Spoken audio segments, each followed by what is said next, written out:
عزیز طلباء، government college talk کے شعبہ اردو میں آپ کا استقبال ہے۔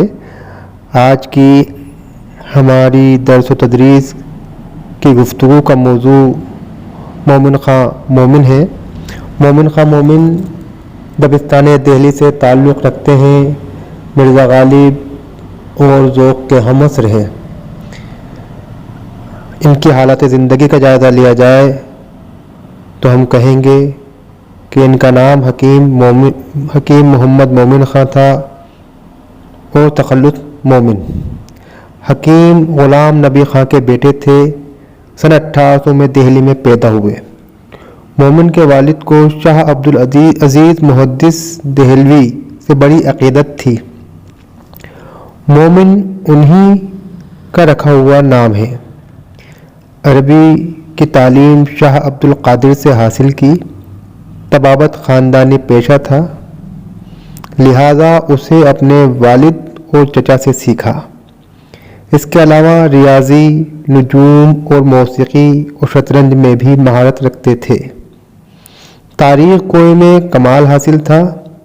1852 میں ایک دن کوٹھے کی چھت سے گر گئے اور انتقال ہو گیا ان کا۔ مومن حیرت انگیز ذہانت کے مالک تھے۔ طبیعت میں شعر گوئی کا فطری جوہر تھا، جسے ان کی عاشق مزاجی نے خوب چمکایا۔ شعر گوئی کے ابتدائی دنوں میں صرف چند دن شاہ نصیر سے اصلاح لی، پھر مشق اور ریاض نے انہیں نامور ادیبوں کی صنف میں کھڑا کر دیا۔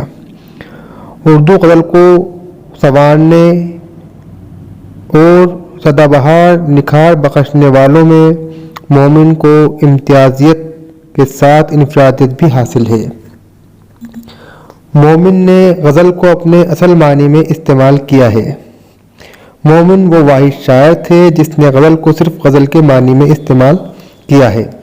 غزل کے معنی عورتوں سے باتیں کرنے کے ہیں۔ مراد یہ ہے کہ وہ صنف کے سخن جس میں صرف عشق و محبت کی واردات کا اظہار ہو۔ ایک جگہ مومن کا شعر ملاحظہ فرمائیے: غیروں پہ کھل نہ جائے کہیں راز دیکھنا، میری طرف بھی غمزہ غماز دیکھنا۔ مومن کے پورے کلام کا مطالعہ کر لیا جائے، غزل میں عشق و محبت، عاشق محبوب، رقیب و وصال اور ہجر کے موضوعات کے سوا کچھ نہ ملے گا۔ مومن کا شعر دیکھیے: معشوق سے بھی ہم نے نبھائی برابری، وہاں لطف کم ہوا تو یہاں پیار کم ہوا۔ ایک جگہ کہتے ہیں: میں بھی کچھ خوش نہیں وفا کر کے، تم نے اچھا کیا نباہ نہ کی۔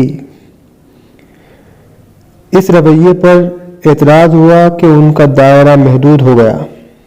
یہ اعتراض بڑی حد تک درست ہے، مگر اس کے ساتھ یہ بھی حقیقت ہے کہ مومن نے اس محدود دائرے کو جو تنوع بخشا وہ کسی دوسرے ہم عصر کو میسر نہ ہو سکا۔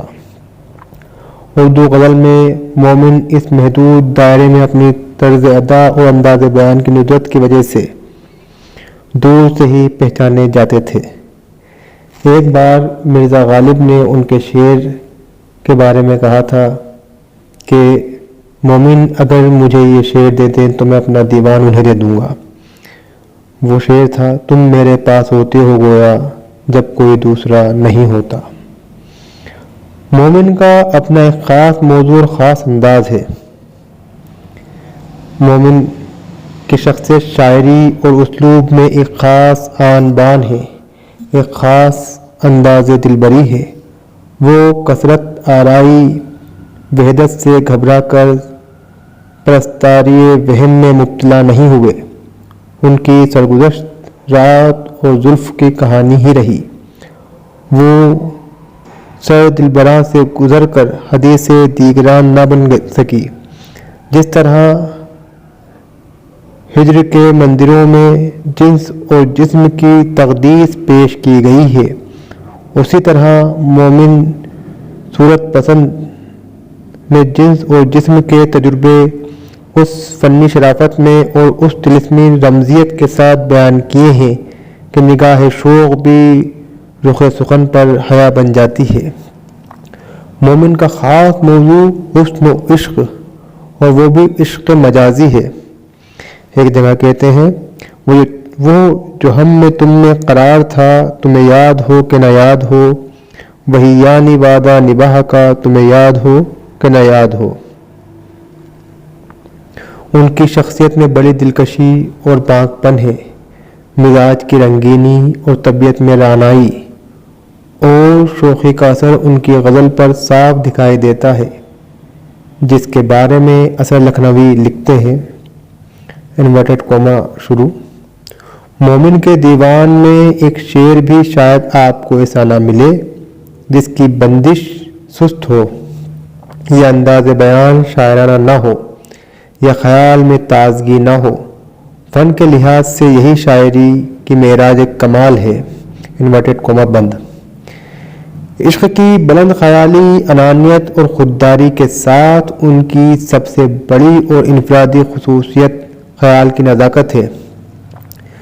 خواجہ الطاف حسین حالی یادگار غالب کتاب میں مومن کی خیال کی نزاکت کے بارے میں لکھتے ہیں: مومن خاں مرحوم اس خصوصیت یعنی نزاکت خیال میں مرزا غالب سے بھی سبقت لے گئے ہیں۔ شعر ملاحظہ فرمائیے: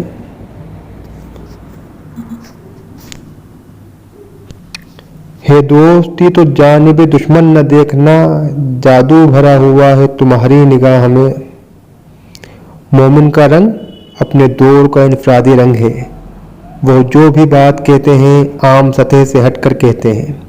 ان کے یہاں پیکروں کی تخلیق سے لے کر تجریدیت، مضامین کے انتخاب اور لفظیات تک میں ان کی انفرادیت نمایاں ہے۔ ان کے لب و لہجے پر کسی دوسرے شاعر کی چھاپ نہیں ہے۔ اس طرح ہم نے مومن کی شاعری کے موضوع اور اس کے فن کا ہم نے مطالعہ کیا ہے۔ امید کرتا ہوں کہ آپ کو یہ لیکچر پسند آیا ہوگا اور آپ کے امتحان میں مفید ثابت ہوگا، فائدہ بخش ثابت ہوگا۔ شکریہ۔